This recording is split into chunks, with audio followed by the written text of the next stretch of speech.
अध्याय 12 भारतीय कृषि और ग्रामीण अर्थव्यवस्था Indian agriculture and rural economy. इस अध्याय का उद्देश्य भारतीय कृषि और ग्रामीण अर्थव्यवस्था की संरचना, उसकी चुनौतियां और इसमें सुधार के लिए उठाए गए कदमों को समझना। नंबर 1, भारतीय कृषि का महत्व, इंपॉर्टेंस ऑफ इंडियन एग्रीकल्चर। भारतीय अर्थव्यवस्था में कृषि का प्रमुख स्थान है। यह न केवल खाद्य उत्पादन का स्रोत है, बल्कि देश की बड़ी आबादी के रोजगार और आजीविका का साधन भी है। भारत की 50% से अधिक जनसंख्या कृषि और इससे जुड़े व्यवसायों पर निर्भर है। कृषि भारत के सकल घरेलू उत्पाद जीडीपी में लगभग 18 से 20% का योगदान करती है। उदाहरण, चावल, गेहूं, दाल और गन्ना जैसे फसलें भारत की कृषि उत्पादन की रीढ़ हैं। नंबर 2, कृषि की विशेषताएं, फीचर्स ऑफ इंडियन एग्रीकल्चर। मौसम पर निर्भरता। भारतीय कृषि बहुत हद तक मानसून और मौसम की स्थितियों पर निर्भर करती है। छोटे और सीमांत किसान। भारत में अधिकांश किसान छोटे और सीमांत हैं, जिनके पास कम जमीन होती है। उदाहरण, 2 हेक्टेयर से कम भूमि वाले किसानों की संख्या 86% से अधिक है। फसलों का विविधीकरण। भारत में रब्बी, सर्दी की फसल और खरीफ, बरसात की फसल दोनों उगाई जाती हैं। पारंपरिक खेती। भारतीय कृषि में अभी भी पारंपरिक उपकरणों और तरीकों का उपयोग होता है। नंबर 3, ग्रामीण अर्थव्यवस्था, रूरल इकोनॉमी। ग्रामीण अर्थव्यवस्था कृषि और इससे जुड़े व्यवसायों पर आधारित है। इसमें छोटे उद्योग, हस्तशिल्प, पशुपालन और ग्रामीण सेवाएं शामिल हैं। ग्रामीण रोजगार। कृषि भारत में ग्रामीण क्षेत्रों में रोजगार का सबसे बड़ा स्रोत है। महात्मा गांधी राष्ट्रीय ग्रामीण रोजगार गारंटी योजना MGNREGA ने ग्रामीण क्षेत्रों में रोजगार के अवसर बढ़ाए। ग्रामीण उद्योग, कुटीर उद्योग जैसे हथकरघा, बुनाई और मिट्टी के बर्तन बनाना। छोटे उद्योग, दूध उत्पादन, मुर्गी पालन और छोटे पैमाने के व्यापार। नंबर 4, भारतीय कृषि की चुनौतियां, चैलेंजेस इन इंडियन एग्रीकल्चर। भारतीय कृषि कई समस्याओं का सामना कर रही है, जो किसानों और ग्रामीण क्षेत्रों के विकास में बाधा बन रही है। भूमि का टुकड़ों में बंटवारा। छोटे छोटे खेतों में खेती करना मुश्किल होता है। उदाहरण, छोटे किसानों को महंगे बीज और उर्वरक खरीदने में समस्या होती है। जल की कमी, वाटर स्केर्सिटी। कई क्षेत्र सिंचाई के लिए मानसून पर निर्भर हैं।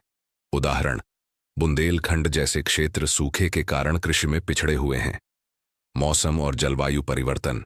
अनिश्चित मौसम और बदलती जलवायु से फसल उत्पादन पर असर पड़ता है। उदाहरण, हाल के वर्षों में बाढ़ और सूखे की घटनाएं बढ़ी हैं। कर्ज और आत्महत्या। कर्ज के दबाव में कई किसान आत्महत्या करने पर मजबूर हो जाते हैं। उदाहरण, महाराष्ट्र और आंध्र प्रदेश में किसानों की आत्महत्या की घटनाएं बढ़ी हैं। टेक्नोलॉजी और आधुनिक उपकरणों की कमी। पारंपरिक खेती के कारण उत्पादकता कम होती है। नंबर 5, कृषि में सुधार के लिए सरकार के कदम, government measures for agriculture reform. कृषि और ग्रामीण अर्थव्यवस्था को बेहतर बनाने के लिए सरकार ने कई कदम उठाए हैं। हरित क्रांति, ग्रीन रेवोल्यूशन। 1960 के दशक में शुरू की गई इस क्रांति ने भारत में खाद्यान्न उत्पादन को बढ़ाया। उन्नत बीज, सिंचाई और उर्वरकों का उपयोग बढ़ा। प्रधानमंत्री फसल बीमा योजना, किसानों की फसलों को प्राकृतिक आपदाओं से बचाने के लिए बीमा की सुविधा। ई-नाम, यह एक ऑनलाइन प्लेटफॉर्म है जो किसानों को अपने उत्पादों का बेहतर मूल्य दिलाने में मदद करता है। कृषि आरण, एग्रीकल्चरल क्रेडिट, किसानों को सस्ते दर पर कर्ज देने की सुविधा। उदाहरण, ग्रामीण बैंकों और सहकारी बैंकों के माध्यम से ऋण। सिंचाई योजनाएं, प्रधानमंत्री कृषि सिंचाई योजना के तहत जल की बचत और बेहतर सिंचाई की सुविधाएं प्रदान की जा रही हैं। नंबर 6, ग्रामीण क्षेत्रों में बुनियादी ढांचे का विकास, infrastructure development in rural areas. ग्रामीण क्षेत्रों के विकास के लिए बुनियादी ढांचे का विकास बेहद जरूरी है। सड़क और परिवहन। ग्रामीण सड़कों को जोड़ने के लिए प्रधानमंत्री ग्राम सड़क योजना। बिजली और पानी की सुविधा, ग्रामीण विद्युतीकरण और पाइपलाइन जल योजनाएं। शिक्षा और स्वास्थ्य, ग्रामीण स्कूल और प्राथमिक स्वास्थ्य केंद्र PHC की स्थापना। नंबर 7, ग्रामीण अर्थव्यवस्था का भविष्य, फ्यूचर ऑफ रूरल इकोनॉमी। आने वाले समय में भारत की ग्रामीण अर्थव्यवस्था को और मजबूत करने के लिए डिजिटल तकनीक, उन्नत कृषि उपकरण और नई नीतियों की आवश्यकता होगी। डिजिटलाइजेशन, मोबाइल और इंटरनेट के उपयोग से किसानों को बाजार के नवीनतम भाव और तकनीकों की जानकारी मिल रही है। सतत कृषि, सस्टेनेबल एग्रीकल्चर, जैविक खेती और पर्यावरण अनुकूल तकनीकों को अपनाना, कौशल विकास, स्किल डेवलपमेंट, ग्रामीण युवाओं के लिए प्रशिक्षण कार्यक्रम और रोजगार के नए अवसर। नंबर 8, निष्कर्ष, कंक्लूजन। भारतीय कृषि और ग्रामीण अर्थव्यवस्था भारत की रीढ़ है। हालांकि इसमें कई चुनौतियां हैं, लेकिन सरकार और किसानों के प्रयास से इनका समाधान संभव है। आधुनिक तकनीक, सही नीतियां और जागरूकता के साथ भारतीय कृषि और ग्रामीण क्षेत्रों में समृद्धि लाई जा सकती है। अध्याय 13, वैश्वीकरण और भारतीय अर्थव्यवस्था, ग्लोबलाइजेशन एंड इंडियन इकोनॉमी। इस अध्याय का उद्देश्य वैश्वीकरण, ग्लोबलाइजेशन के अर्थ, इसके प्रभाव और भारतीय अर्थव्यवस्था पर इसके सकारात्मक और नकारात्मक प्रभावों को समझना। नंबर 1, वैश्वीकरण का अर्थ। What is globalisation? वैश्वीकरण का मतलब है दुनिया के विभिन्न देशों के बीच आर्थिक, सांस्कृतिक और राजनीतिक जुड़ाव। इसके तहत वस्तुओं, सेवाओं, सूचना, तकनीक और लोगों का आदान प्रदान बढ़ता है। मुख्य घटक: व्यापार, ट्रेड, निवेश, इन्वेस्टमेंट, तकनीकी सहयोग, टेक्नोलॉजिकल कोलैबोरेशन, सांस्कृतिक आदान प्रदान। नंबर 2, भारत में वैश्वीकरण की शुरुआत, start of globalisation in India. 1991 में भारत ने आर्थिक संकट का सामना किया। इसके परिणाम स्वरूप भारत ने आर्थिक उदारीकरण, इकोनॉमिक लिबरलाइजेशन के तहत वैश्वीकरण को अपनाया। मुख्य कदम: व्यापार में सुधार, ट्रेड रिफॉर्म्स, निजीकरण, प्राइवेटाइजेशन, विदेशी निवेश को बढ़ावा देना, एनकरेजिंग फॉरेन इन्वेस्टमेंट। उदाहरण: भारत में वैश्वीकरण के बाद विदेशी कंपनियों जैसे कि माइक्रोसॉफ्ट, गूगल और IBM ने अपने कार्यालय खोले, जिससे रोजगार के अवसर बढ़े। नंबर 3, वैश्वीकरण के सकारात्मक प्रभाव, पॉजिटिव इंपैक्ट्स ऑफ ग्लोबलाइजेशन। भारत में वैश्वीकरण ने कई सकारात्मक बदलाव लाए हैं। नंबर 1, अर्थव्यवस्था का विकास। वैश्वीकरण के कारण भारतीय अर्थव्यवस्था की विकास दर में सुधार हुआ है। उदाहरण: IT और सेवा क्षेत्र का तेजी से विकास। नंबर 2, विदेशी निवेश, फॉरेन इन्वेस्टमेंट। विदेशी कंपनियों ने भारत में निवेश किया, जिससे बुनियादी ढांचे का विकास हुआ। उदाहरण: मेट्रो परियोजनाएं, हवाई अड्डों का विकास। नंबर 3, रोजगार के अवसर। वैश्वीकरण से मल्टीनेशनल कंपनियों MNCs ने रोजगार के नए अवसर पैदा किए। उदाहरण: BPO और IT क्षेत्र में लाखों लोगों को नौकरी मिली। नंबर 4, तकनीकी प्रगति, टेक्नोलॉजिकल एडवांसमेंट। भारत में नई तकनीकें और आधुनिक उपकरण आए। उदाहरण: 4G और 5G तकनीक का विकास। नंबर 5, उपभोक्ता विकल्पों में वृद्धि। उपभोक्ताओं को अब बेहतर और सस्ते उत्पाद उपलब्ध हैं। उदाहरण: ऑनलाइन शॉपिंग का चलन, जैसे कि अमेजन और फ्लिपकार्ट। नंबर 4, वैश्वीकरण के नकारात्मक प्रभाव, नेगेटिव इंपैक्ट्स ऑफ ग्लोबलाइजेशन। वैश्वीकरण के कुछ नकारात्मक पहलू भी हैं।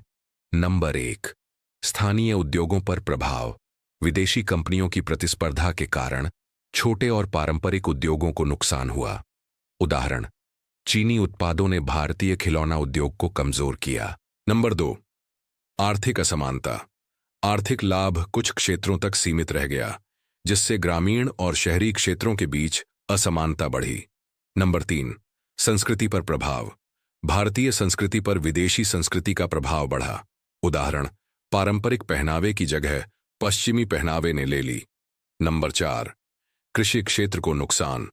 आयातित उत्पादों के कारण भारतीय किसानों को प्रतिस्पर्धा का सामना करना पड़ा। नंबर 5, भारतीय अर्थव्यवस्था पर वैश्वीकरण का प्रभाव, impact on Indian economy. Number 1, IT और सेवा क्षेत्र। वैश्वीकरण ने भारत को वैश्विक IT और BPO केंद्र बनाया। उदाहरण: बेंगलुरु को भारत का सिलिकॉन वैली कहा जाता है। नंबर 2, औद्योगिक विकास। मैन्युफैक्चरिंग और ऑटोमोबाइल सेक्टर में तेजी से वृद्धि हुई। उदाहरण: मारुति सुजुकी और टाटा मोटर्स। नंबर 3, शिक्षा और कौशल विकास। वैश्वीकरण ने आधुनिक शिक्षा और कौशल विकास कार्यक्रमों को बढ़ावा दिया। उदाहरण: ऑनलाइन शिक्षण प्लेटफॉर्म और डिजिटल शिक्षा। नंबर 4, महिला सशक्तिकरण, महिलाओं को नए क्षेत्रों में रोजगार के अवसर मिले। उदाहरण, आईटी कंपनियों और मल्टीनेशनल कंपनियों में महिलाओं की भागीदारी बढ़ी। नंबर 5, विदेशी व्यापार में वृद्धि, भारत ने वैश्विक बाजार में अपनी उपस्थिति मजबूत की। उदाहरण, सॉफ्टवेयर और दवा उद्योग का निर्यात। नंबर 6, वैश्वीकरण को संतुलित करना, बैलेंसिंग ग्लोबलाइजेशन, वैश्वीकरण के लाभों का अधिकतम उपयोग करने के लिए इसे संतुलित करना जरूरी है। नंबर 1, स्थानीय उद्योगों को समर्थन, छोटे और मझोले उद्योगों को वित्तीय और तकनीकी सहायता। नंबर 2, शिक्षा और कौशल विकास, युवाओं को वैश्विक प्रतिस्पर्धा के लिए तैयार करना। नंबर 3, सतत विकास, सस्टेनेबल डेवलपमेंट, पर्यावरणीय दृष्टिकोण से टिकाऊ नीतियां बनाना। नंबर 7, निष्कर्ष, कंक्लूजन, वैश्वीकरण ने भारतीय अर्थव्यवस्था को नई ऊंचाइयों पर पहुंचाया है। हालांकि इसके नकारात्मक प्रभावों को कम करने के लिए नीतिगत सुधार जरूरी है। अगर हम स्थानीय और वैश्विक दृष्टिकोण के बीच सही संतुलन बनाए रखें तो भारत वैश्वीकरण के माध्यम से और अधिक प्रगति कर सकता है। अध्याय 14, शिक्षा और कौशल विकास, एजुकेशन एंड स्किल डेवलपमेंट। इस अध्याय का उद्देश्य शिक्षा और कौशल विकास के महत्व, उनकी वर्तमान स्थिति और भारतीय युवाओं को आत्मनिर्भर बनाने के लिए आवश्यक सुधारों को समझना। नंबर 1, शिक्षा का महत्व, इंपॉर्टेंस ऑफ एजुकेशन। शिक्षा किसी भी समाज और देश के विकास की नींव है।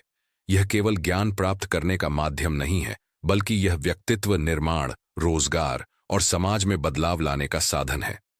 प्रमुख लाभ, आर्थिक विकास, पढ़े लिखे लोग देश की अर्थव्यवस्था में बेहतर योगदान देते हैं। सामाजिक प्रगति, शिक्षा समाज में समानता और जागरूकता को बढ़ावा देती है। व्यक्तिगत विकास, यह आत्मविश्वास और निर्णय लेने की क्षमता को बढ़ाती है।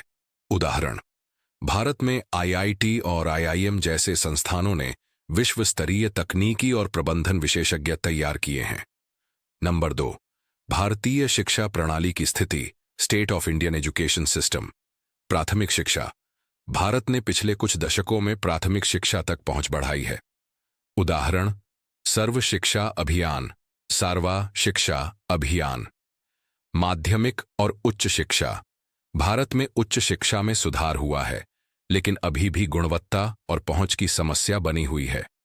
उदाहरण, ग्रामीण क्षेत्रों में उच्च शिक्षा के लिए संस्थानों की कमी।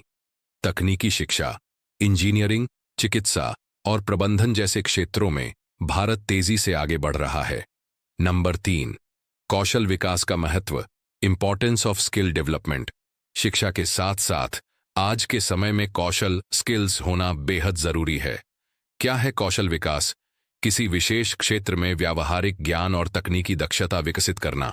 उदाहरण, computer programming, data analytics, machine on operation. महत्व, रोजगार के अवसर बढ़ते हैं, आत्मनिर्भरता बढ़ती है, उद्योगों की मांग के अनुसार तैयार कर्मचारी मिलते हैं।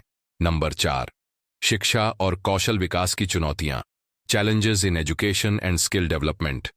नंबर 1, गुणवत्ता की कमी, कई स्कूलों और कॉलेजों में पढ़ाई का स्तर अपेक्षित नहीं है।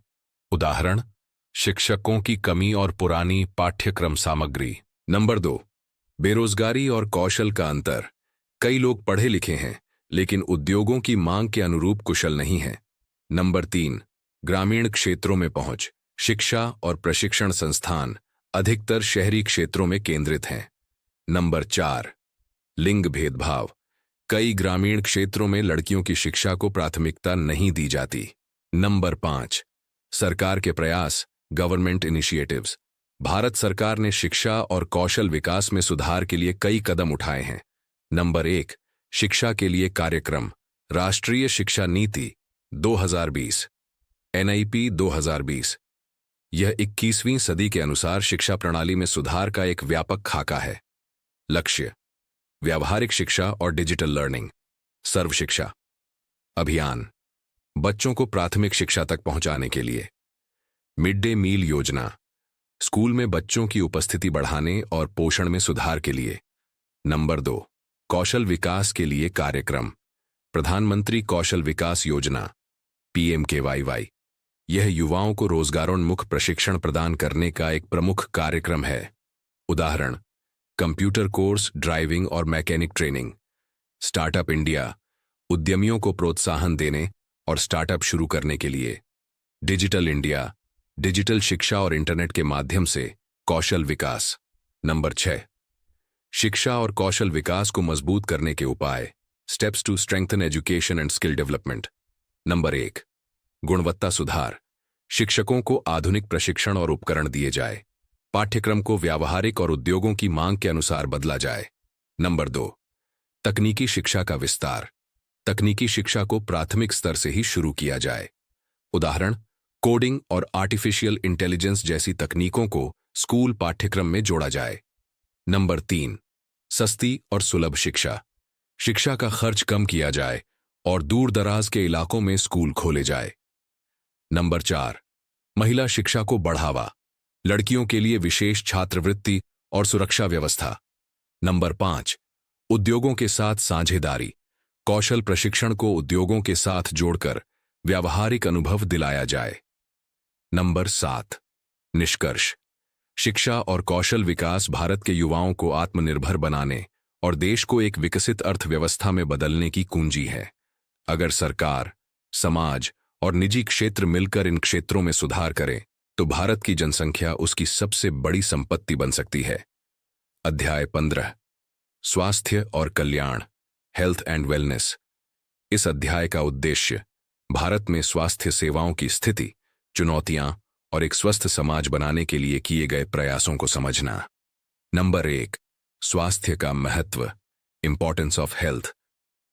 स्वास्थ्य केवल बीमारी की अनुपस्थिति नहीं है, बल्कि यह शारीरिक, मानसिक और सामाजिक कल्याण की स्थिति है। व्यक्तिगत स्वास्थ्य का महत्व: शारीरिक रूप से स्वस्थ व्यक्ति समाज और देश के विकास में बेहतर योगदान दे सकता है। उदाहरण: स्वस्थ शरीर में आत्मविश्वास और ऊर्जा बनी रहती है।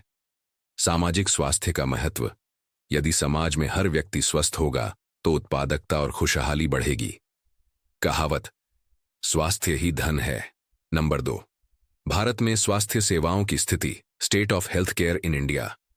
भारत ने स्वास्थ्य क्षेत्र में कई उपलब्धियां हासिल की हैं, लेकिन अभी भी कई चुनौतियां बाकी हैं। उपलब्धियां: औसत जीवन प्रत्याशा, लाइफ एक्सपेक्टेंसी बढ़ी है। बाल मृत्यु दर, इन्फेंट मॉर्टेलिटी रेट में कमी आई है। पोलियो जैसी बीमारियों का उन्मूलन हुआ है। चुनौतियां: ग्रामीण क्षेत्रों में स्वास्थ्य सेवाओं की कमी, सरकारी अस्पतालों में भीड़ और संसाधनों की कमी, गैर संचारी रोग, नॉन कम्युनिकेबल डिजीजेस जैसे मधुमेह और हृदय रोग बढ़ रहे हैं। उदाहरण: ग्रामीण क्षेत्रों में प्राथमिक स्वास्थ्य केंद्र पीएचसी होते हैं, लेकिन उनमें डॉक्टर और उपकरणों की कमी होती है। नंबर 3, स्वास्थ्य क्षेत्र की प्रमुख समस्याएं, मेजर हेल्थ चैलेंजेस। नंबर 1, संक्रामक रोग, इन्फेक्शियस डिजीजेस। मलेरिया, डेंगू और तपेदिक जैसी बीमारियां अब भी बड़ी समस्याएं हैं। नंबर 2, गैर संचारी रोग, नॉन कम्युनिकेबल डिजीजेस। मधुमेह, मोटापा और कैंसर जैसी बीमारियां तेजी से बढ़ रही हैं। नंबर 3, कुपोषण, मालन्यूट्रिशन। बच्चों और महिलाओं में पोषण की कमी। उदाहरण: भारत में कुपोषित बच्चों की संख्या अभी भी अधिक है। नंबर 4, स्वच्छता और स्वच्छ पानी की कमी। कई ग्रामीण और शहरी क्षेत्रों में साफ पानी और शौचालय की कमी। नंबर 5, मानसिक स्वास्थ्य, मेंटल हेल्थ। डिप्रेशन, तनाव और मानसिक बीमारियों को लेकर जागरूकता की कमी। नंबर 4, स्वास्थ्य सेवाओं में सुधार के लिए सरकार के प्रयास, government initiatives to improve health care.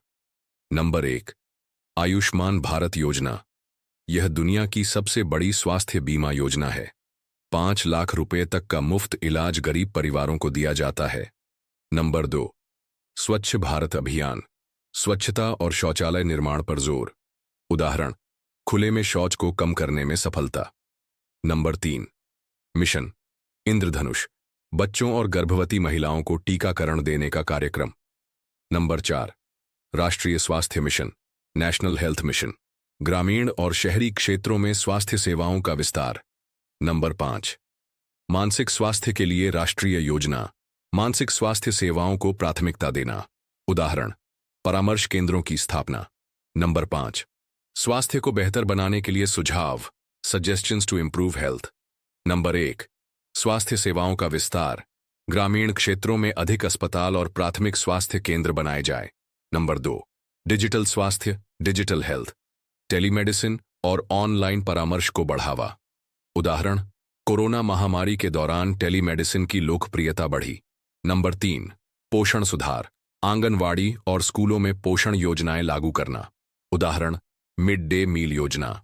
Number 4, जागरूकता अभियान, स्वास्थ्य और स्वच्छता को लेकर लोगों में जागरूकता बढ़ाना। नंबर 5, सस्ती और सुलभ चिकित्सा, दवाओं और इलाज की लागत को कम करना। नंबर 6, मानसिक स्वास्थ्य पर ध्यान, स्कूलों और कॉलेजों में मानसिक स्वास्थ्य जागरूकता कार्यक्रम। नंबर 7, स्वस्थ जीवन शैली, हेल्थी लाइफस्टाइल। स्वस्थ रहने के लिए केवल डॉक्टर पर निर्भर रहना पर्याप्त नहीं है, बल्कि हमें अपनी जीवन शैली में भी बदलाव करने की आवश्यकता है। संतुलित आहार, बैलेंस्ड डाइट, फल, सब्जी, प्रोटीन और अनाज का सही मात्रा में सेवन, व्यायाम, एक्सरसाइज, नियमित योग और शारीरिक व्यायाम सेहत के लिए फायदेमंद है। उदाहरण, प्रतिदिन 30 मिनट की वॉक, तनाव प्रबंधन, स्ट्रेस मैनेजमेंट, ध्यान, मेडिटेशन और आरामदायक गतिविधियों से तनाव कम करें। नींद, स्लीप, 7 से 8 घंटे की पर्याप्त नींद लेना जरूरी है। नंबर 8, निष्कर्ष, स्वास्थ्य और कल्याण किसी भी देश के विकास के लिए अनिवार्य है। भारत को अपने स्वास्थ्य क्षेत्र में और निवेश करने और जनता में जागरूकता बढ़ाने की आवश्यकता है। एक स्वस्थ भारत ही एक समृद्ध भारत बना सकता है। अध्याय 16, पर्यावरण और स्थिरता, एनवायरनमेंट एंड सस्टेनेबिलिटी। इस अध्याय का उद्देश्य पर्यावरणीय चुनौतियों, स्थिरता के महत्व और भारत में पर्यावरणीय संरक्षण के प्रयासों को समझना। नंबर 1, पर्यावरण का महत्व, इंपॉर्टेंस ऑफ एनवायरनमेंट। पर्यावरण वह प्राकृतिक प्रणाली है जिसमें हम रहते हैं। यह हमारे जीवन का आधार है और हमें आवश्यक संसाधन जैसे हवा, पानी, मिट्टी प्रदान करता है। मुख्य घटक, जैवमंडल, बायोस्फीयर, सभी जीवित प्राणी, हाइड्रोस्फीयर, पानी और महासागर, वायुमंडल, एटमॉस्फेयर, हवा और जलवायु, स्थलमंडल, लिथोस्फीयर, पृथ्वी और उसकी संरचना। कहावत, अगर पर्यावरण स्वस्थ है तो जीवन स्वस्थ है। नंबर 2, पर्यावरणीय समस्याएं, एनवायरमेंटल प्रॉब्लम्स। नंबर 1, वायु प्रदूषण, एयर पोल्यूशन। वाहनों, उद्योगों और जले हुए ईंधन से वायु गुणवत्ता खराब हो रही है। उदाहरण, दिल्ली में वायु प्रदूषण की समस्या। नंबर 2, जल प्रदूषण, वाटर पोल्यूशन। औद्योगिक कचरा, सीवेज और प्लास्टिक प्रदूषण के कारण नदियां और झीलें दूषित हो रही हैं। उदाहरण, गंगा नदी की स्वच्छता एक बड़ी चुनौती है। नंबर 3, मिट्टी का क्षरण, सॉइल डिग्रेडेशन। अत्यधिक रासायनिक उर्वरकों और वनों की कटाई के कारण मिट्टी की गुणवत्ता खराब हो रही है। नंबर 4, जलवायु परिवर्तन, क्लाइमेट चेंज। वैश्विक तापमान में वृद्धि और अनियमित मौसम की स्थिति। उदाहरण, ग्लेशियरों का पिघलना और समुद्र स्तर का बढ़ना। नंबर 5, जैव विविधता का नुकसान, लॉस ऑफ बायोडाइवर्सिटी। जंगलों की कटाई और शिकार के कारण जानवरों और पौधों की प्रजातियां लुप्त हो रही हैं। उदाहरण, बाघों की घटती संख्या। नंबर 3, पर्यावरणीय स्थिरता का महत्व, इंपॉर्टेंस ऑफ एनवायरमेंटल सस्टेनेबिलिटी। स्थिरता का अर्थ है संसाधनों का ऐसा उपयोग करना जिससे भविष्य की पीढ़ियों के लिए उनके उपलब्ध रहने की संभावना बनी रहे। मुख्य लक्ष्य, प्राकृतिक संसाधनों का संरक्षण, प्रदूषण कम करना, जैव विविधता की सुरक्षा। उदाहरण, सौर ऊर्जा और पवन ऊर्जा जैसे नवीकरणीय संसाधनों का उपयोग। नंबर 4, सरकार के पर्यावरण संरक्षण के प्रयास, government initiatives for environmental conservation. Number 1, स्वच्छ गंगा अभियान, क्लीन गंगा मिशन। गंगा नदी को साफ और स्वच्छ बनाने का लक्ष्य। नंबर 2, राष्ट्रीय हरित प्राधिकरण, नेशनल ग्रीन ट्रिब्यूनल, नाइट। पर्यावरणीय कानूनों को लागू करने और प्रदूषण को कम करने का प्रयास। नंबर 3, प्लास्टिक मुक्त भारत अभियान, सिंगल यूज प्लास्टिक पर रोक लगाने की योजना। नंबर 4, राष्ट्रीय सौर मिशन, नेशनल सोलर मिशन, नवीकरणीय ऊर्जा को बढ़ावा देना। उदाहरण, सौर ऊर्जा परियोजनाएं। नंबर 5, अंतर्राष्ट्रीय सौर गठबंधन, इंटरनेशनल सोलर अलायंस, भारत द्वारा शुरू की गई पहल जिसमें सौर ऊर्जा का वैश्विक उपयोग बढ़ाने का लक्ष्य है। Number 6, affordable clean energy projects, ग्रामीण क्षेत्रों में सस्ती और स्वच्छ ऊर्जा के लिए प्रयास। नंबर 5, पर्यावरणीय संरक्षण में नागरिकों की भूमिका, role of citizens in environmental conservation. Number 1, पुनर्चक्रण, रिसाइकलिंग, प्लास्टिक, कागज और कचरे को पुनः उपयोग में लाना। नंबर 2, ऊर्जा की बचत, अनावश्यक बिजली उपकरणों को बंद रखना, उदाहरण एलईडी बल्ब का उपयोग। नंबर 3, पानी की बचत, नल बंद रखना और बारिश के पानी का संचय करना। नंबर 4, पेड़ लगाना, अधिक पेड़ लगाकर पर्यावरणीय संतुलन बनाए रखना, उदाहरण वन महोत्सव जैसे कार्यक्रम। नंबर 5, स्वच्छता बनाए रखना, सार्वजनिक स्थलों पर कचरा न फैलाना। नंबर 6, पर्यावरणीय स्थिरता के लिए तकनीकी समाधान, technological solutions for sustainability. Number 1, नवीकरणीय ऊर्जा, रिन्यूएबल एनर्जी, सौर, पवन और जल ऊर्जा का उपयोग बढ़ाना। नंबर 2, ग्रीन बिल्डिंग टेक्नोलॉजी, ऐसे भवन बनाना जो ऊर्जा कुशल हों और कम संसाधन का उपयोग करें। नंबर 3, कचरा प्रबंधन, वेस्ट मैनेजमेंट, जैविक कचरे से खाद बनाना और ई कचरे को पुनः उपयोग में लाना।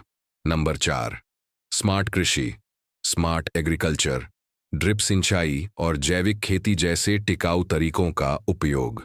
नंबर 7, शिक्षा और जागरूकता, एजुकेशन एंड अवेयरनेस, पर्यावरण संरक्षण के महत्व को समझाने के लिए लोगों को शिक्षित करना आवश्यक है। विद्यालयों में पर्यावरण शिक्षा, बच्चों को पर्यावरण के प्रति जिम्मेदारी सिखाना। सामाजिक अभियान, पर्यावरण जागरूकता बढ़ाने के लिए स्वच्छता और वृक्षारोपण अभियान, उदाहरण सचिन तेंदुलकर और अक्षय कुमार जैसे प्रसिद्ध व्यक्तियों ने पर्यावरणीय अभियानों का समर्थन किया है। नंबर 8, निष्कर्ष, कंक्लूजन, पर्यावरणीय स्थिरता केवल सरकार की जिम्मेदारी नहीं है, यह हर व्यक्ति की जिम्मेदारी है। हमारे छोटे छोटे कदम जैसे बिजली बचाना, प्लास्टिक का उपयोग कम करना और पेड़ लगाना बड़े बदलाव ला सकते हैं। एक हरा भरा और स्वस्थ पर्यावरण हमारी अगली पीढ़ी को सबसे अच्छा तोहफा हो सकता है। अध्याय 17, नवाचार और प्रौद्योगिकी, इनोवेशन एंड टेक्नोलॉजी। इस अध्याय का उद्देश्य, यह अध्याय भारत में नवाचार और प्रौद्योगिकी के विकास, उनके प्रभाव और देश को आत्मनिर्भर बनाने में उनकी भूमिका पर प्रकाश डालता है। नंबर 1, नवाचार और प्रौद्योगिकी का महत्व, importance of innovation and technology. नवाचार, इनोवेशन का अर्थ है नई चीजों का आविष्कार करना या पुरानी चीजों को बेहतर तरीके से प्रस्तुत करना। प्रौद्योगिकी, टेक्नोलॉजी, वह साधन है जो इन नवाचारों को संभव बनाता है। महत्व, जीवन को सरल और कुशल बनाना, उद्योगों की उत्पादकता बढ़ाना, रोजगार के नए अवसर पैदा करना, समस्याओं को तेजी से हल करना। उदाहरण, भारत में यूपीआई, यूनिफाइड पेमेंट्स इंटरफेस ने डिजिटल भुगतान को आसान बनाया। नंबर 2, भारत में नवाचार और प्रौद्योगिकी की स्थिति, state of innovation and technology in India. Number 1, तकनीकी क्रांति, भारत ने सूचना प्रौद्योगिकी आईटी में महत्वपूर्ण प्रगति की है। उदाहरण, बेंगलुरु को भारत का सिलिकॉन वैली कहा जाता है। नंबर 2, स्टार्टअप इकोसिस्टम, भारत दुनिया का तीसरा सबसे बड़ा स्टार्टअप इकोसिस्टम है। उदाहरण, फ्लिपकार्ट, जोमेटो, बायजूस। नंबर 3, स्वदेशी नवाचार, मेक इन इंडिया और स्टार्टअप इंडिया जैसी योजनाएं भारत में स्वदेशी नवाचार को बढ़ावा देती हैं। उदाहरण, तेजस लड़ाकू विमान और मंगलयान। नंबर 4, डिजिटलीकरण, डिजिटलाइजेशन, भारत ने डिजिटल सेवाओं में तेजी से प्रगति की है। उदाहरण, आधार कार्ड और डिजिटल इंडिया अभियान। नंबर 3, प्रमुख क्षेत्रों में नवाचार, major areas of innovation. Number 1, स्वास्थ्य सेवा, health care, robotic surgery, telemedicine और एआई आधारित स्वास्थ्य सेवाएं।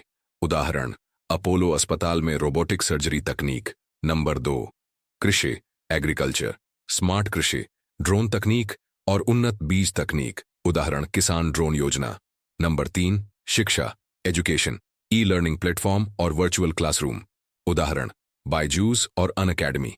नंबर 4, ऊर्जा, एनर्जी, सौर ऊर्जा और पवन ऊर्जा जैसे नवीकरणीय स्रोत। उदाहरण, राजस्थान का भादला सोलर पार्क। नंबर 5, परिवहन, ट्रांसपोर्टेशन, इलेक्ट्रिक वाहन, ईवीज, हाइपरलूप और स्मार्ट परिवहन, उदाहरण टेस्ला और भारत में ई रिक्शा। नंबर 4, चुनौतियां, challenges in innovation and technology.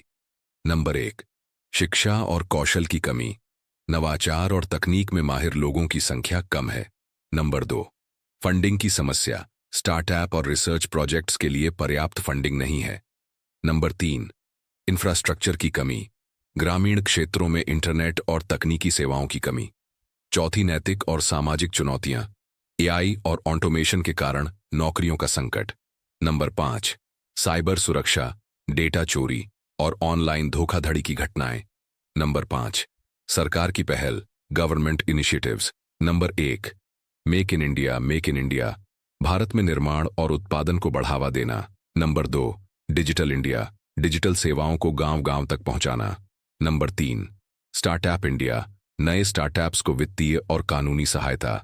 Number 4, आत्मनिर्भर भारत, भारत को आत्मनिर्भर और नवाचार का केंद्र बनाना।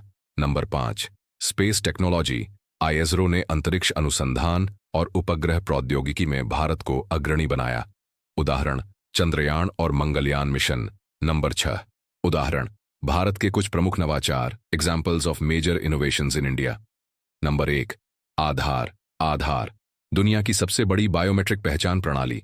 नंबर 2, यूपीआई, डिजिटल भुगतान का एक सरल और तेज माध्यम।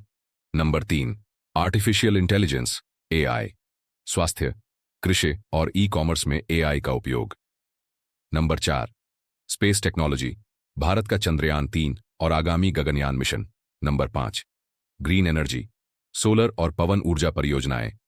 नंबर 7, नवाचार और प्रौद्योगिकी को बढ़ावा देने के उपाय, steps to promote innovation and technology. Number 1, शिक्षा सुधार, स्कूलों और कॉलेजों में अनुसंधान और तकनीकी शिक्षा को बढ़ावा।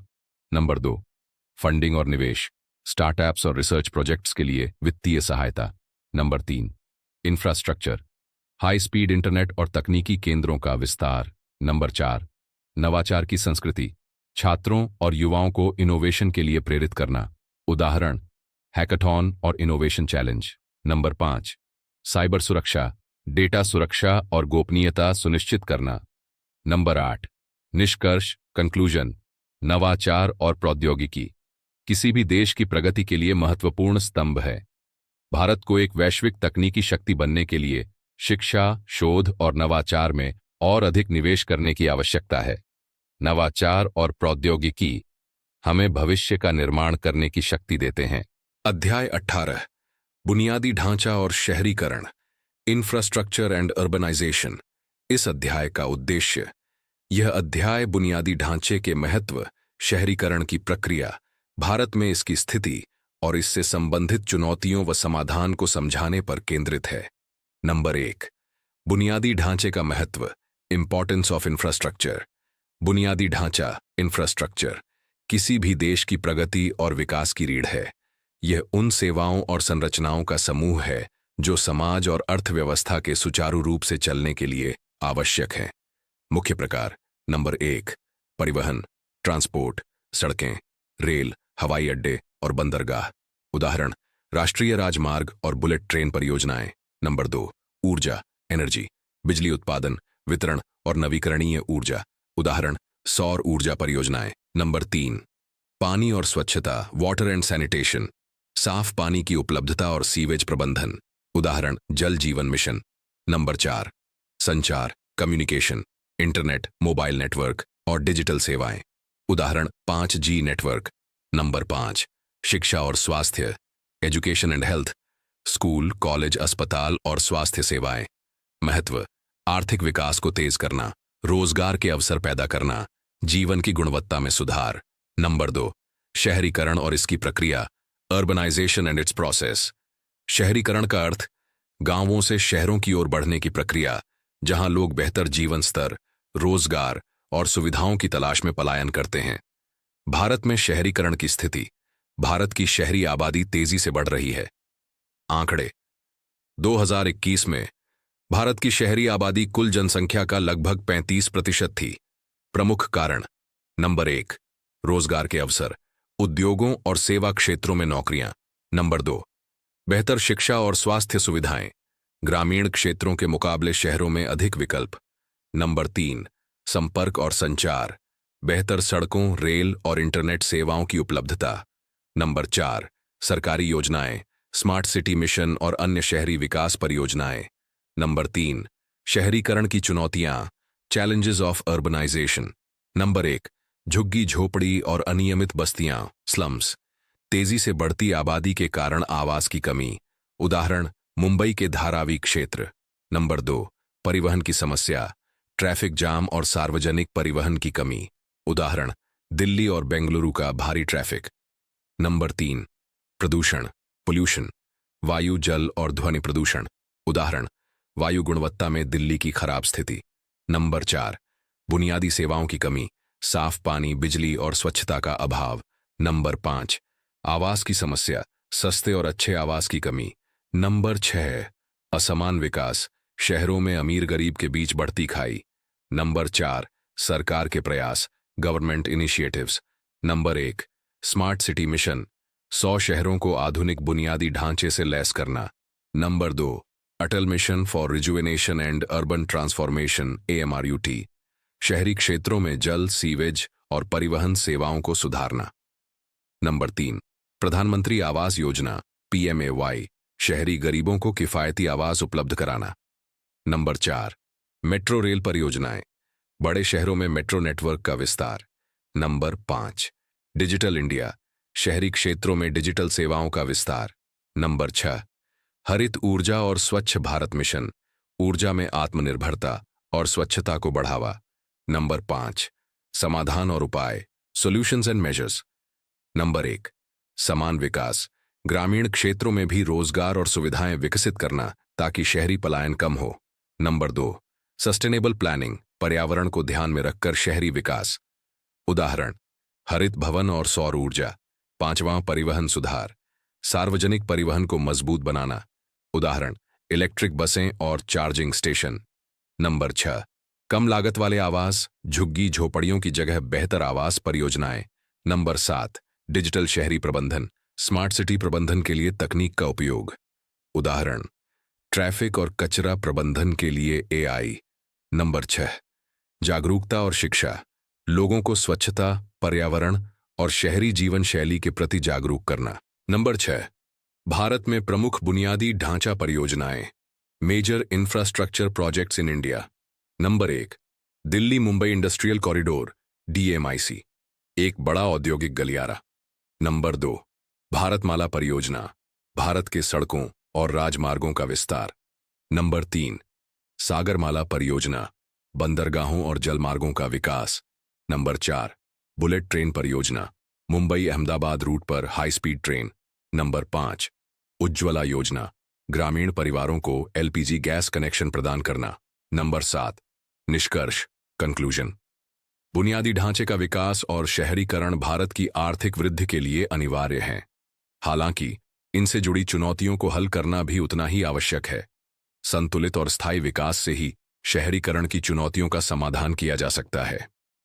अध्याय 19, वित्तीय समावेशन और डिजिटलीकरण, फाइनेंशियल इंक्लूजन एंड डिजिटाइजेशन। इस अध्याय का उद्देश्य, यह अध्याय भारत में वित्तीय समावेशन, फाइनेंशियल इंक्लूजन के महत्व, डिजिटलीकरण, डिजिटाइजेशन के माध्यम से इसकी प्रगति और इससे जुड़ी चुनौतियों व समाधानों पर प्रकाश डालता है। नंबर 1, वित्तीय समावेशन का अर्थ, व्हाट इज फाइनेंशियल इंक्लूजन। वित्तीय समावेशन का अर्थ है सभी वर्गों, विशेष रूप से समाज के वंचित और कमजोर वर्गों को बैंकिंग और वित्तीय सेवाओं तक सस्ती और सुलभ पहुंच प्रदान करना। प्रमुख सेवाएं, बैंक खाता खोलना, आड़, लोन्स उपलब्ध कराना, बीमा और पेंशन योजनाएं। डिजिटलीकरण का अर्थ, what is digitisation.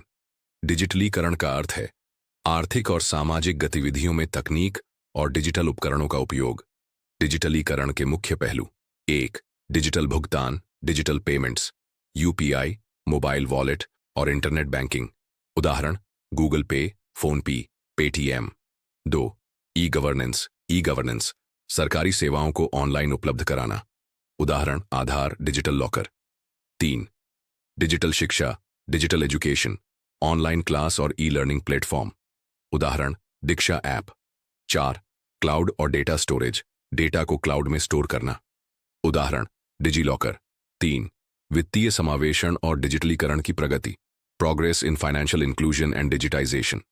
1 Jan Dhan योजना, प्रधानमंत्री जान धन योजना, 50 करोड़ से अधिक खाते खोले गए। 2 unified payments interface UPI, Bharat में डिजिटल भुगतान को सरल और तेज बनाया।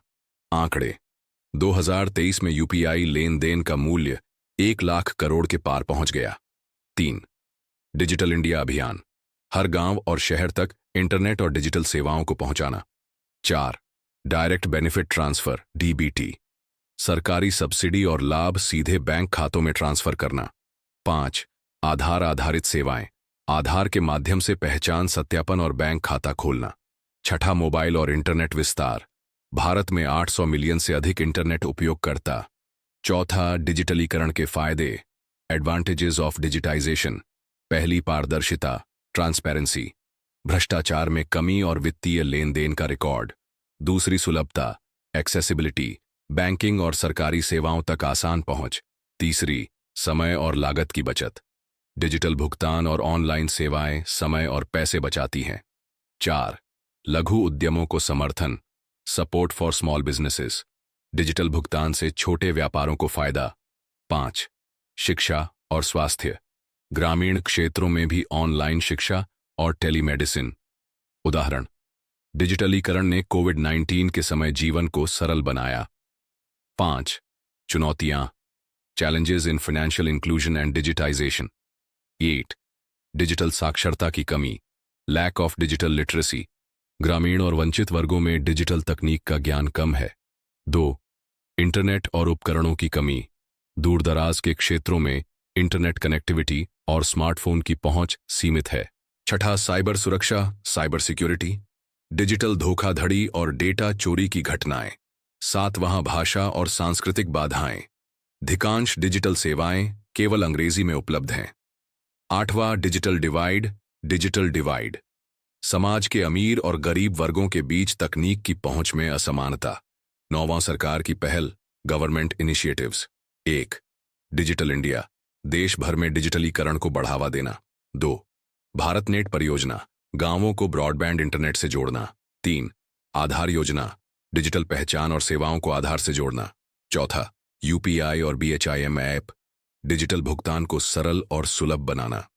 5 फिनटेक और स्टार्टअप, वित्तीय प्रौद्योगिकी में निवेश और नवाचार को बढ़ावा देना। 7 समाधान और उपाय सॉल्यूशंस एंड मेजर्स, पहला डिजिटल साक्षरता अभियान, डिजिटल लिटरेसी कैंपेन, ग्रामीण क्षेत्रों में डिजिटल शिक्षा को बढ़ावा। दूसरा इंफ्रास्ट्रक्चर का विकास, इंटरनेट कनेक्टिविटी और डिजिटल उपकरणों को सुलभ बनाना। 5 साइबर सुरक्षा, मजबूत साइबर सुरक्षा प्रणाली और जागरूकता अभियान। 6 स्थानीय भाषाओं में सेवाएं, डिजिटल प्लेटफॉर्म को क्षेत्रीय भाषाओं में उपलब्ध कराना। 7 सार्वजनिक निजी भागीदारी, सरकार और निजी कंपनियां मिलकर डिजिटल प्रगति में सहयोग करें। 8 निष्कर्ष कंक्लूजन, वित्तीय समावेशन और डिजिटलीकरण भारत को आर्थिक और सामाजिक दृष्टि से सशक्त बना सकते हैं।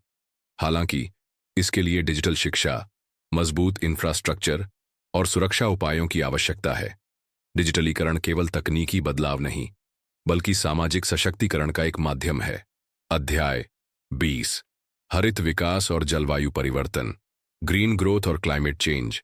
इस अध्याय का उद्देश्य, यह अध्याय भारत के आर्थिक विकास में हरित विकास, ग्रीन ग्रोथ की भूमिका, जलवायु परिवर्तन, क्लाइमेट चेंज की भूमिका, चेंज की चुनौतियों और इनसे निपटने के लिए रणनीतियों पर चर्चा करता है। 1 हरित विकास का अर्थ, व्हाट इज ग्रीन ग्रोथ। हरित विकास का मतलब है ऐसा आर्थिक विकास जो पर्यावरणीय संतुलन बनाए रखे, प्राकृतिक संसाधनों का विवेकपूर्ण उपयोग करे और प्रदूषण को कम करे। हरित विकास के मुख्य पहलू: 1 सतत विकास, सस्टेनेबल डेवलपमेंट, वर्तमान की जरूरतों को पूरा करना बिना भविष्य की पीढ़ियों के संसाधनों से समझौता किए। उदाहरण सौर और पवन ऊर्जा का उपयोग। 2 कम कार्बन उत्सर्जन, लो कार्बन इमिशंस, विकास के साथ ग्रीन हाउस गैसों के उत्सर्जन को कम करना। 3. नवीकरणीय ऊर्जा, रिन्यूएबल एनर्जी, सौर, पवन और जैव ऊर्जा जैसे हरित ऊर्जा स्रोतों का उपयोग। पर्यावरण संरक्षण, जैव विविधता, वन और जल संसाधनों का संरक्षण। 2. जलवायु परिवर्तन का प्रभाव, इम्पैक्ट ऑफ क्लाइमेट चेंज। जलवायु परिवर्तन, जो मुख्य रूप से ग्रीन हाउस गैसों की वृद्धि के कारण होता है, ने वैश्विक स्तर पर पर्यावरण और जीवन को प्रभावित किया है। भारत पर जलवायु परिवर्तन के प्रभाव। 1. ग्लेशियरों का पिघलना। हिमालयी ग्लेशियर तेजी से पिघल रहे हैं, जिससे नदियों पर निर्भर कृषि और जल आपूर्ति प्रभावित हो रही है। 2. असामान्य मौसम, एक्सट्रीम वेदर इवेंट्स, बाढ़, सूखा और चक्रवातों में वृद्धि। उदाहरण 2023 में उत्तराखंड में अचानक आई बाढ़। 3. कृषि पर असर, मानसून में अनियमितता के कारण फसल उत्पादन में गिरावट। 4. समुद्र स्तर में वृद्धि, तटीय क्षेत्रों और द्वीपों पर खतरा। उदाहरण सुंदरबन के द्वीप जलमग्न हो रहे हैं। 5. मानव स्वास्थ्य पर प्रभाव, गर्मी से होने वाली बीमारियां जैसे हीट स्ट्रोक और मलेरिया। 3. भारत की हरित विकास रणनीतियां, इंडियाज ग्रीन ग्रोथ स्ट्रैटेजीज। 1. नवीकरणीय ऊर्जा का विस्तार। भारत ने 2030 तक 500 गीगावाट नवीकरणीय ऊर्जा उत्पादन का लक्ष्य रखा है। उदाहरण सौर ऊर्जा पार्क, सोलर पार्क्स और पवन ऊर्जा संयंत्र। 2. राष्ट्रीय हरित ऊर्जा mission, national green energy mission, green hydrogen उत्पादन को बढ़ावा। 3. वन संरक्षण और वृक्षारोपण, वनों का विस्तार और जैव विविधता संरक्षण। उदाहरण राष्ट्रीय वनीकरण कार्यक्रम। 4. वाहनों का विद्युतीकरण, इलेक्ट्रिफिकेशन ऑफ व्हीकल्स, इलेक्ट्रिक वाहनों ईवीज को बढ़ावा। उदाहरण फेम इंडिया योजना, faster adoption and manufacturing of hybrid and electric vehicles. 5वां अपशिष्ट प्रबंधन, वेस्ट मैनेजमेंट, ठोस अपशिष्ट और प्लास्टिक कचरे को रिसाइकल करना। उदाहरण स्वच्छ भारत मिशन। नंबर 6. जल संरक्षण, पानी के संसाधनों का प्रबंधन और जल संरक्षण। उदाहरण जल शक्ति अभियान। नंबर 4. हरित विकास के फायदे, benefits of green growth. Number 1. पर्यावरण संरक्षण, प्रदूषण और जलवायु परिवर्तन के प्रभाव को कम करता है। नंबर 2. आर्थिक अवसर, हरित ऊर्जा और पर्यावरण संरक्षण से रोजगार के नए अवसर। नंबर 3. स्वास्थ्य सुधार, कम प्रदूषण से बेहतर स्वास्थ्य और जीवन स्तर। नंबर 4. ऊर्जा सुरक्षा, एनर्जी सिक्योरिटी, आयातित तेल पर निर्भरता कम और ऊर्जा आत्मनिर्भरता। नंबर 5. अंतर्राष्ट्रीय सहयोग, जलवायु परिवर्तन पर वैश्विक समझौतों में भारत की भूमिका। उदाहरण पेरिस समझौता। नंबर 5. भारत में प्रमुख हरित पहल, major green initiatives in India. Number 1. अंतर्राष्ट्रीय सौर गठबंधन, इंटरनेशनल सोलर अलायंस ISA, सौर ऊर्जा को बढ़ावा देने के लिए भारत द्वारा शुरू की गई पहल। नंबर 2. उज्ज्वला योजना, ग्रामीण घरों को स्वच्छ ऊर्जा LPG प्रदान करना। नंबर 3. राष्ट्रीय इलेक्ट्रिक मोबिलिटी मिशन, इलेक्ट्रिक वाहनों को सस्ती और सुलभ बनाना। नंबर 4. स्वच्छ ऊर्जा फंड, हरित परियोजनाओं के लिए वित्तीय सहायता। नंबर 5. हरित भारत मिशन, वनीकरण और पारिस्थितिकी तंत्र का संरक्षण। नंबर 6. चुनौतियां, challenges in green growth and climate action. Number 1. वित्तीय बाधाएं, हरित परियोजनाओं के लिए पर्याप्त धन की कमी। नंबर 2. तकनीकी सीमाएं, नवीकरणीय ऊर्जा उत्पादन के लिए उन्नत तकनीक की आवश्यकता। नंबर 3. जन जागरूकता की कमी, हरित विकास के महत्व को लेकर लोगों में जागरूकता कम है। नंबर 4. औद्योगिक निर्भरता, कोयला और अन्य पारंपरिक ऊर्जा स्रोतों पर उच्च निर्भरता। नंबर 5. जलवायु वित्त, विकासशील देशों के लिए पर्याप्त अंतर्राष्ट्रीय वित्तीय सहायता। नंबर 7. समाधान और सुझाव, सॉल्यूशंस एंड रिकमेंडेशंस। नंबर 1. नवीकरणीय ऊर्जा को सब्सिडी, सौर और पवन ऊर्जा परियोजनाओं को बढ़ावा। नंबर 2. शिक्षा और जागरूकता, स्कूलों और समुदायों में पर्यावरण शिक्षा। नंबर 3. हरित प्रौद्योगिकी का विकास, स्वच्छ ऊर्जा और अपशिष्ट प्रबंधन के लिए नई तकनीक।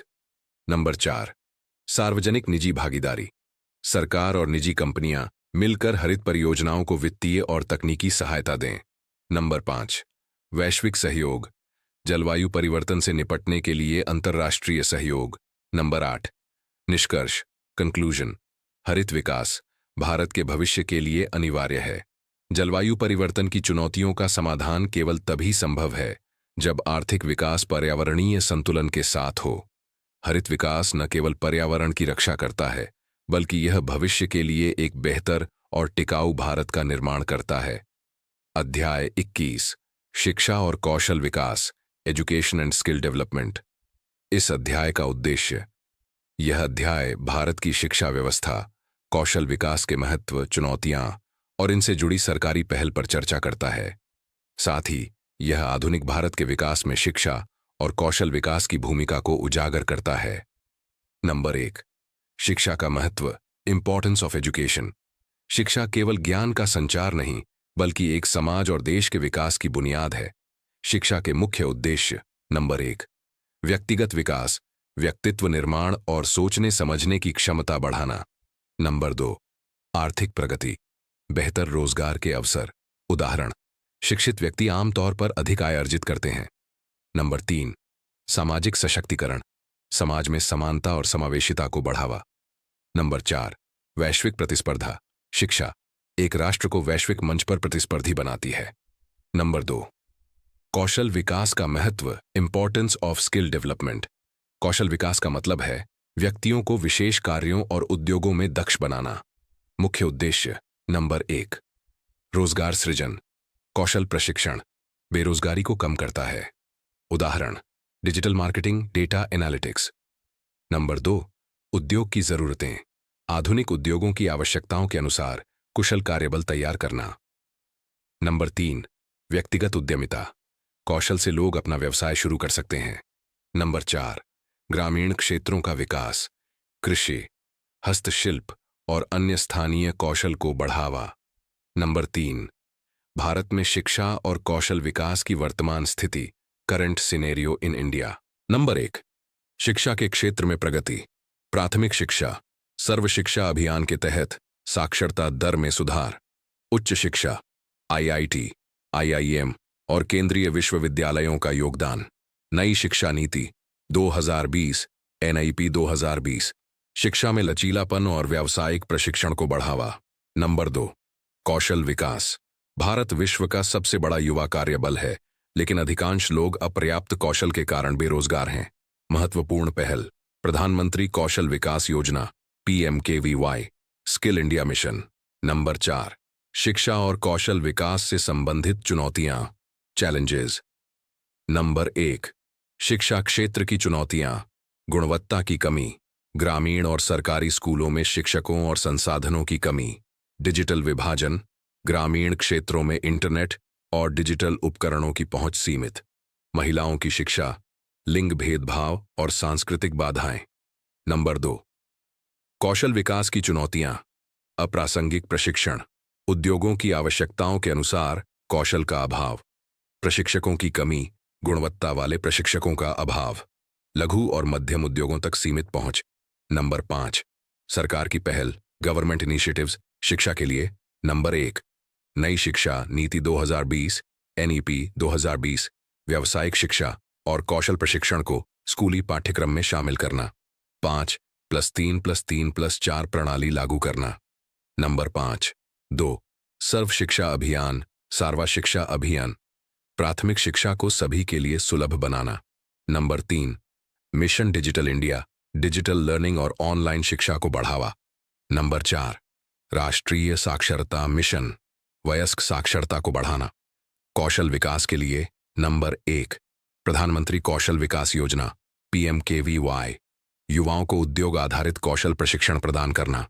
Number 2, digital skilling, digital India के तहत IT और तकनीकी कौशल को बढ़ावा। नंबर 3, उद्योग और शिक्षण संस्थानों का सहयोग, उद्योगों और विश्वविद्यालयों के बीच साझेदारी।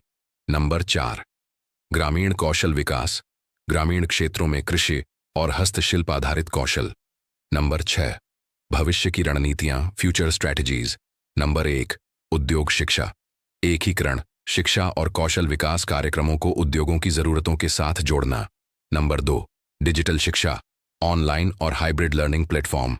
उदाहरण, दीक्षा ऐप, BYJUs। नंबर 3, कार्यबल का वैश्वीकरण, भारतीय युवाओं को वैश्विक मानकों के अनुसार प्रशिक्षित करना। नंबर 4, स्थानीय भाषाओं में शिक्षा, क्षेत्रीय भाषाओं में पाठ्यक्रम सामग्री उपलब्ध कराना। नंबर 5, महिला सशक्तिकरण, महिलाओं के लिए विशेष कौशल प्रशिक्षण और शिक्षा कार्यक्रम। नंबर 7, निष्कर्ष, शिक्षा और कौशल विकास भारत को आत्मनिर्भर और वैश्विक आर्थिक शक्ति बनाने में महत्वपूर्ण भूमिका निभाएंगे। शिक्षा और कौशल विकास केवल व्यक्तिगत सशक्तिकरण नहीं, बल्कि एक राष्ट्र की प्रगति का आधार है। अध्याय 22, भारत का वैश्विक दृष्टिकोण, इंडियाज ग्लोबल आउटलुक।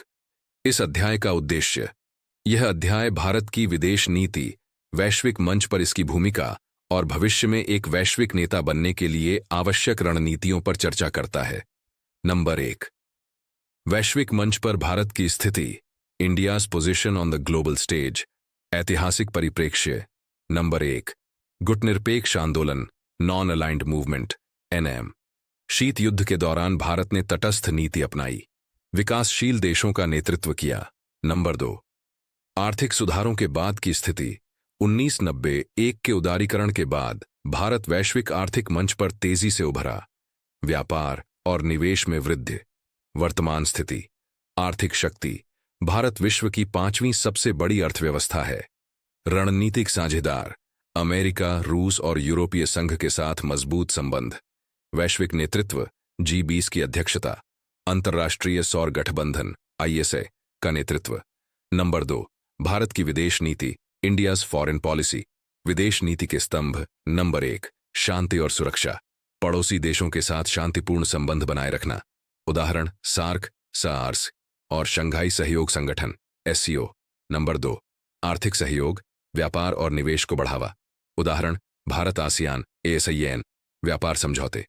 नंबर 3, वैश्विक सहयोग, जलवायु परिवर्तन, स्वास्थ्य और सतत विकास पर अंतर्राष्ट्रीय सहयोग। नंबर 4, आत्मनिर्भरता और आत्मरक्षा, रक्षा क्षेत्र में स्वदेशी तकनीकों का विकास। उदाहरण मेक इन इंडिया पहल। प्रमुख नीतियां। नंबर 1, पड़ोसी पहले, नेबरहुड फर्स्ट, पड़ोसी देशों के साथ मजबूत और सकारात्मक संबंध। उदाहरण बांग्लादेश के साथ भूमि सीमा समझौता।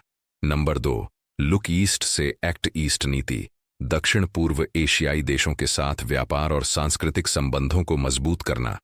नंबर 3, वेस्ट एशिया नीति, खाड़ी देशों के साथ ऊर्जा और प्रवासी भारतीयों के लिए सहयोग। नंबर 4, अफ्रीका नीति, अफ्रीका में निवेश और विकास परियोजनाओं का नेतृत्व। नंबर 3, वैश्विक मुद्दों पर भारत की भूमिका, India's role in global issues. Number 1, जलवायु परिवर्तन, अंतर्राष्ट्रीय सौर गठबंधन ISA, हरित ऊर्जा को बढ़ावा। COP28 में भागीदारी, वैश्विक जलवायु समझौतों में सक्रिय भूमिका। नंबर 2, स्वास्थ्य संकट, कोविड-19 महामारी के दौरान भारत का वैक्सीन मैत्री कार्यक्रम। नंबर 3, सतत विकास, 2030 सतत विकास लक्ष्यों SDGs में योगदान। नंबर 4, आतंकवाद के खिलाफ लड़ाई, आतंकवाद विरोधी रणनीतियों में सहयोग, संयुक्त राष्ट्र में आतंकवाद के खिलाफ कड़े नियमों की वकालत। नंबर 4, भारत की चुनौतियां, India's challenges on the global stage. Number 1, पड़ोसी देशों के साथ तनाव, चीन के साथ सीमा विवाद, पाकिस्तान के साथ कश्मीर मुद्दा। नंबर 2, वैश्विक भू राजनीतिक तनाव, अमेरिका चीन तनाव के बीच संतुलन बनाए रखना। नंबर 3, आर्थिक असमानता, भारत की आर्थिक वृद्धि के बावजूद गरीबी और असमानता। नंबर 4, प्रवासियों की स्थिति, खाड़ी देशों में भारतीय प्रवासियों की चुनौतियां। नंबर 5, वैश्विक प्रतिस्पर्धा, उभरती अर्थव्यवस्थाओं जैसे ब्राजील और इंडोनेशिया से प्रतिस्पर्धा। नंबर 5, भारत का भविष्य, India's future on the global stage, Bharat को एक वैश्विक नेता बनाने के लिए रणनीतियां। नंबर 1, नवाचार और प्रौद्योगिकी, स्वदेशी अनुसंधान और तकनीकी विकास। उदाहरण डिजिटल इंडिया और स्टार्टअप इंडिया। नंबर 2, शिक्षा और कौशल विकास, विश्व स्तरीय शिक्षा और कौशल प्रशिक्षण। नंबर 3, वैश्विक व्यापार समझौते, व्यापार को बढ़ावा देने के लिए मुक्त व्यापार समझौते। नंबर 4, हरित ऊर्जा में नेतृत्व, सौर और पवन ऊर्जा के क्षेत्र में निवेश। नंबर 5, सॉफ्ट पावर का उपयोग, योग, आयुर्वेद और भारतीय संस्कृति के प्रचार से वैश्विक संबंध। नंबर 6, अंतर्राष्ट्रीय सहयोग, संयुक्त राष्ट्र और अन्य वैश्विक मंचों पर सक्रिय भागीदारी। नंबर 7। निष्कर्ष। भारत तेजी से एक वैश्विक नेता के रूप में उभर रहा है। हालांकि चुनौतियां हैं, लेकिन सही नीतियों और रणनीतियों के साथ भारत न केवल अपनी अर्थव्यवस्था और रक्षा को मजबूत कर सकता है, बल्कि वैश्विक शांति और सतत विकास में एक प्रमुख भूमिका निभा सकता है। एक सशक्त और आत्मनिर्भर भारत ही एक स्थिर और शांतिपूर्ण विश्व का निर्माण कर सकता है। अगर यह वीडियो आपको पसंद आया हो तो इसे लाइक और शेयर करें, और कमेंट में लिखें कि आप अगली बार कौन सी किताब का सारांश देखना चाहते हैं। अध्याय जंक्शन को सब्सक्राइब करना न भूलें। मिलते हैं अगले वीडियो में। तब तक पढ़ते रहिए, सीखते रहिए और सोचते रहिए। धन्यवाद।